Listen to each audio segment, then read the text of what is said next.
At this point, I've become pretty well versed on the Slendytubbies franchise. I've played every single version of every single game I can find, and I've even played some fan games with some friends like The Devil Among Us and Slendytubbies vs Redux on Roblox. Speaking of fan games, I actually wasn't expecting Slendytubbies to have many of them, seeing as Slendytubbies is a fan game itself, being a fan game for Slenderman, if that wasn't already obvious. After my second video, I didn't plan on making another video on Slendytubbies. I guess I wasn't planning on making another video, period, but there is the big Guardian collection that's coming out, and I'll probably play through it, but I'm not sure if I'll make a full video covering it. However, there was something that caught my eye. Not too long ago, a fan game called Slendytubbies Zero released, which aims to reboot the original game. I don't remember how I found this, but I played it when it came out, and well, I mean, I'm making a video on it, so. The game takes the Slendytubbies series in a completely different direction than the original game, and makes this feel like something more than just running around and collecting funny pink balls. So, with that being said, sit back and relax,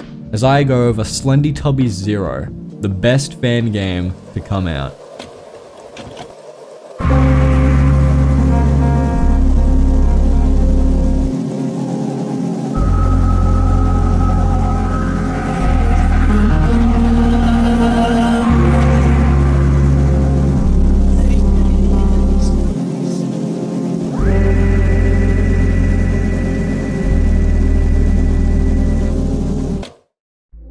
The game puts us in the shoes of Ron, who if you remember was the blue guard from the third game that got turned into an Among Us character. He was also the same guard that got renamed to Toby in the DLC for some reason. I've come to make an announcement post on youtube.com on this very here video.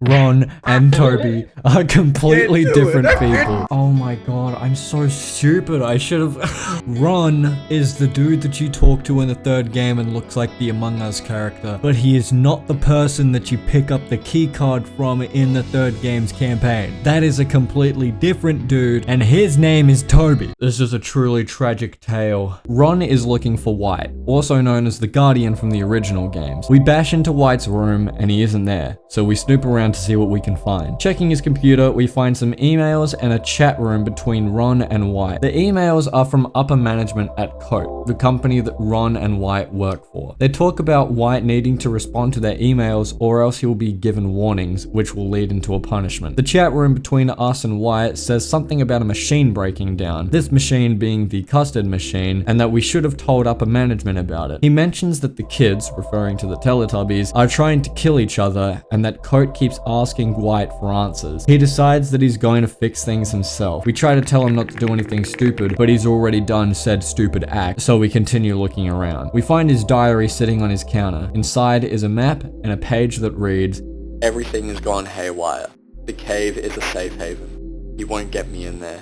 Not without power." We take the diary and head up to the surface. Once above, our task is to find White and assess the situation going on to tell Coat. We find White inside of the caves, just like the note said he would be. We bang on the door and he shouts at us, telling us to go away. We question him on why he shut the power off, but he doesn't respond. We look deeper into the cave to find some cave paintings on the wall, which show the Teletubbies with one of them crossed out. Man, I wonder who the crossed out one could be. And it really gets my theorist brain going, huh? There is also a note attached to the wall that reads as follows. "My head hurts. I can't focus on anything. A horrible stench is coming from the custard machine. Am I the only one who noticed it?" Heading down to the Tubby Dome, we find the remains of Dipsy, who is missing their head. As to be expected, however, the model here is much more graphic, with no life behind Dipsy's eyes and an open wound across his front side. Nunu is circling around him and has a note attached to him, but we can't pick it up because he's moving too fast, so we need to find out how to shut him down. We head outside and find a rabbit stuck inside of a bear trap, and for some reason our first course of action is to place said rabbit inside of Dipsy's wound, and for some reason that actually overloads Nunu's power and he shuts down. Now that the rabbit has somehow stopped Nunu, we can finally read the note. "They tried to suffocate Dipsy while he was asleep. There wasn't any food for 2 days or so, but I didn't think it would come to that. I turned the machine back on despite what Ron said. How are they so hungry? What have we been feeding these kids? I hope I wasn't too late." From this note, we can gather that the reason the Tubbies were trying to kill each other is because there was no food. Most likely because the custard machine was broken. Because of this, They tried killing each other so that they could eat each other, which might explain why Dipsy had his entire front side ripped open. As to why they turned the machine off, I'm not really sure, and I don't know why Ron doesn't want it turned back on. Clearly there was something wrong with it, I guess. After picking up the note, we wander around for a bit until...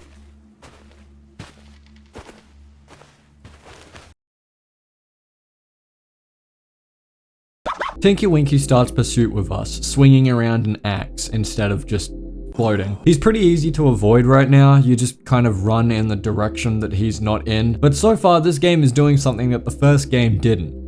Actually include Tinky Winky. I don't know if you remember, but when I played the first game for the first time, I didn't see Tinky Winky once. I think at most I saw him for about 4 or 5 frames. So instantly, this game has a one-up over the original. After running for some time, Tinky stops chasing us. Checking this part on the map called the Loop, we can find the hanging body of Poe, who just like in the last game, cannot be shown on YouTube because the YouTube lords will smite me down because of it. On the tree Poe is hanging from, we find yet another note, which reads, 5 days in, the rations are gone, so I lended the kids some hunting tools. Tinky turned out to be a very able hunter. He trapped a rabbit. It made for a great stew. Might have been the best thing I ate since I got here. We head down to the beach where we expect to find Lala, but instead, we find a cool blanket with blanket physics. Oh, there's Lala. On a rock nearby, we find one last note, which reads, it's been only 3 days and the rations are already gone. Those kids are quite... voracious. Voracious. Voracious. Voracious. Voracious. Those kids are quite voracious. Never thought that pink goo was so nutritious. Once we collect all the notes, we have one final encounter with Tinky Winky, realize that we weren't recording with audio, so my mic hasn't been recording this whole time. That's just f***ing great, actually.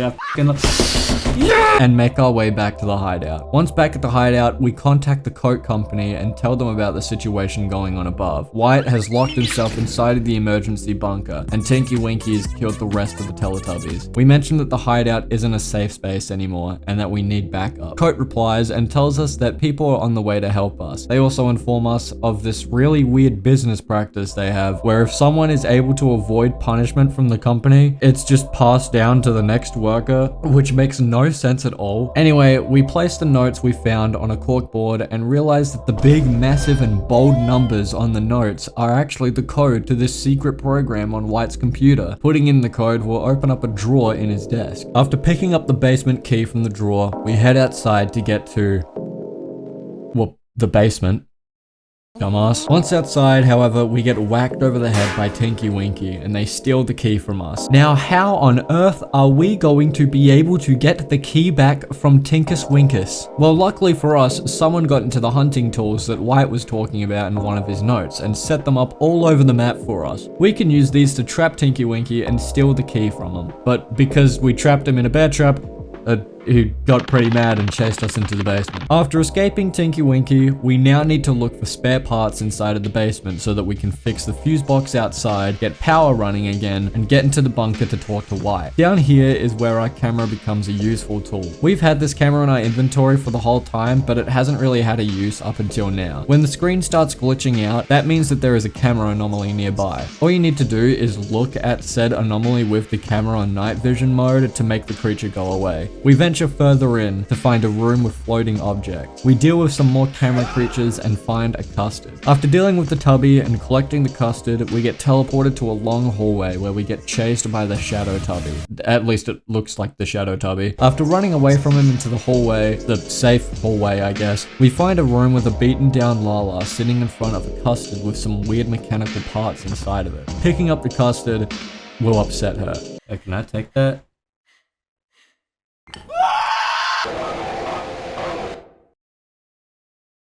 What we need to do is find another rabbit and give it to Lala so we can grab the spare parts. She says thank you, and we take the parts right before leaving the building. Once we get back to the hideout, we create a dingy looking fuse thing so that we can use it on the fuse box. We head back outside and see that it's now nighttime. We head over to the basement and place the fuse inside the fuse box. We try to head back to the hideout, but we get caught off guard by Tinky Winky, who takes us back to the Tubby Dome and ties us up. We wake up at a table with a dead body on the opposite end end of us, with their face fully torn from their head. Tinky Winky slides a bowl of custard over to us, but we refuse to eat it, so he slams our head straight down into it. We wake up in the dream room from Slendytubbies 2D. We see a path laid out for us with lights, and the sky is full of closed eyes that rotate around us and play a song. This part is pretty simple. We just need to make it to the other end of the hallway, but we need to stop moving when the sky opens its eyes. Once we make it to the end of the hallway and through the glowing white entryway, we enter another hallway that leads up to White's room. Once we end up inside, we can see the dead body from the table beforehand laying in the chair at a computer. Seeing as this is the same body we saw beforehand and it's now posed in White's room, this could only mean one thing: that White is dead. We get further confirmation on this later when we see the exact same dead body posed in front of the door that White was hiding in. We head back up through the ladder to the mainland, and at this part of the game, we swap back to the original formula that Slendytubbies has: find all 8 custards around the map. However, this time with a few extra mechanics and gameplay tweaks that make this section much more fun than the original. Going over the changes, the most notable one being how Tinky Winky handles. Now, in the original game, Tinky Winky was very basic. I mean, like, way too basic. Basically, they would just get your position and follow you the whole time, and you would only really interact with them if you stopped moving and actually let them catch up to you. That is the only way that you will efficiently see Tinky Winky. In this game, however, Tinky Winky isn't present on the map at all times, instead only appearing when the stinger plays, indicating something is happening. When Tinky Winky spawns, the music amps up and the player needs to run as far away from Tinky Winky as they can. He has 2 methods of attacks in this state. Each attack teleports Tinky Winky in front of the player, but they work differently. One attack is simply just a standard swing with the axe, and the player just needs to run in the opposite direction to avoid getting hit. The other attack, which I wasn't able to get on video for some reason, has the game do a cool data mosh effect, flashing the control key on screen. Holding control will let the player basically dodge under Tinky's attacks, I guess, and the data mosh effect will disappear. Once the player has gotten far enough away, the music will die down and Tinky Winky will disappear from the map and appear later on when the stinger plays again. So that's the only real tweak that this game does to existing content, but the game has a couple extra mechanics to make the experience a lot less boring. For example, Lala from before can spawn on custards and requires players to look around for a rabbit stuck in a bear trap to bring to her. Once Lala has the rabbit, the player is then allowed to pick up the custard, and can also pick up the rabbit as she will leave it behind. You can also find the camera tubby, who, now that I look at it, I'm pretty sure this is meant to be Poe, but they'll be floating around some of the custard. Picking up a custard that Poe is nearby will restart the run. So all you need to do is use the camera on night vision mode, look at Poe, and she'll disappear. Lastly, you can find Dipsy at certain parts of the map. Dipsy isn't a requirement, but is a very useful tool. If you give Dipsy a rabbit, he'll place it inside of his chest and not only heal the player, but a ticking sound will play in the background, informing the player that Tinky Winky won't be able to spawn while this noise is playing. So if you're in a rough spot, Dipsy will be able to help you if you're low on health, or if you need Tinky Winky to disappear for some time. Once all the custards are collected, the player teleports back to the real world in the Tubby Dome with the custard in front of them, only to slam straight back down into it. I guess it's really good.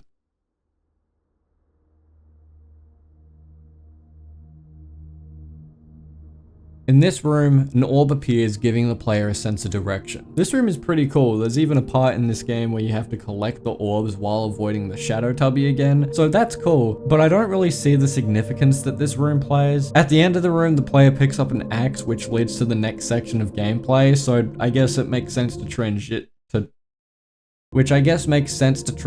between the 2 sections, but I don't understand why we had to collect these random white orbs. You could have easily taken this part out of the game and the pacing would not be any different. Anyway, once you pick up the axe, we get one final message: kill him.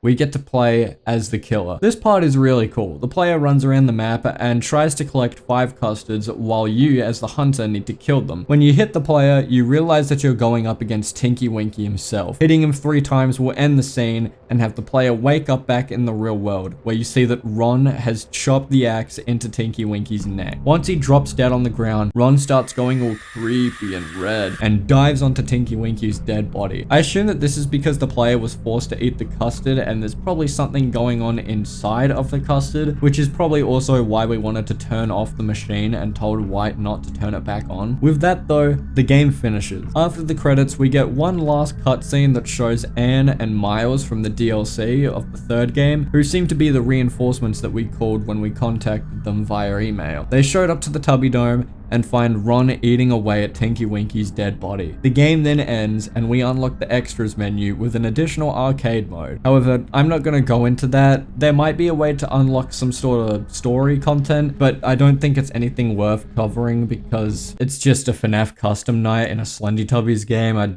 highly doubt that this plays any big role. Compared to the story of the third Slendytubbies, which was basically just attempting to make a story based on the random additions the first two games had, Slendytubbies 0 surpasses the official story by far. Now, I can't say anything about the graphics because that would just be like saying Doom Eternal looks better than Doom 1993, which, yeah, I wonder why. But the story was so much more interesting. The gameplay had more things going for it that spiced up the boring gameplay loop of just picking up items around a big map, which in this case wasn't actually boring. I actually enjoyed my time doing that. And something that Slendytubbies didn't do, I actually got scared this time. Not scared over a flash PNG that lasted literally a frame and then I never thought about it ever again. I was scared over the atmosphere of the dreams and the fact that I was able to be pulled further into a fandom based around the Teletubbies. Really thinking about it, I am just still a kid at heart, huh? First I can't get over FNAF and now I'm enjoying horror Teletubbies content. What a fucking life I live. No shade, by the way. On the Jayden scale, I'd say that this game gets a grand spanking 7 out of 10. The game has great visuals, nice little homages to the original games, an interesting story, and was actually scary. However, the downsides for me that I could find were the fact that the game tried to include the dream areas and the shadow tubbies that went unexplained in the original game and still go unexplained even in the fan game. Maybe the shadow tubby and that weird dream ghost girl thing just weren't cut out for the Slendytubbies story. I mean, she wasn't in this one, but I roped her in because she's kind of the same vibe as the shadow tubby. On top of that, the game was just really short. My recording was only 46 minutes long, which is fine, especially for a small fan game about Slendytubbies of this quality. But I wouldn't have been mad if there was a little bit more playtime to be had. Now I know that I can just go and play the arcade mode if I wanted more playtime, but I'm trying to say that the story itself was very short, and more probably could have been visibly explained in certain sections. For example, maybe the dream sections of the game could have shown what life was like for the Teletubbies when the machine broke down and they didn't have any food. That solves both the problems of the dream areas not making a lot of sense, and probably increasing the playtime as well with a bit of added segments that explain more of the backstory. Besides these points though, I really enjoyed this game, and the link for it can be found in the description below for people who want to play what I would call the definitive Slendytubbies 1 experience. It comes with a story mode, and the arcade mode is basically just the original game with the cool new features and the graphics. So with all that being said, that's the end of the video. I am recording this voice line on the 7th of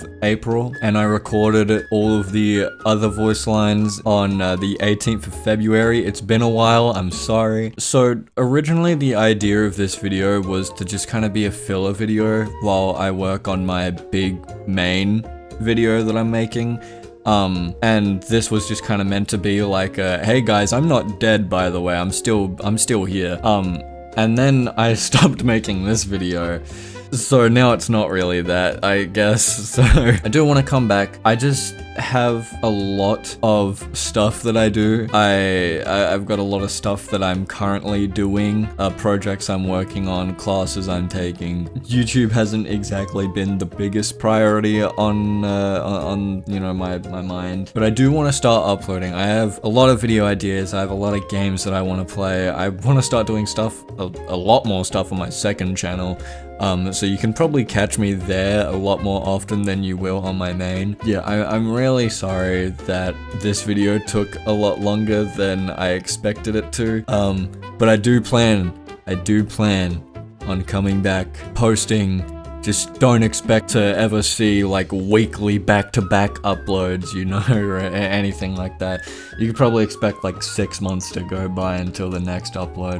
With all that being said, I think I went over everything. Really busy, sorry for not uploading. I want to start uploading again. Catch me on my second channel, I post just stuff there. My SoundCloud, I'm probably gonna post more music there. I'll post music on my second channel as well, but check out my SoundCloud. I don't know if TikTok is still getting taken down in America, so for any non-Americans, you can find my TikTok maybe if I post there. I don't know. I probably won't actually. Yeah, that's about it. I hope you have a good morning, evening, or night, and I will see all of you in the next video that will probably come out in another 6 to 7 months. And I wish I could say I was joking, but it's probably truthful.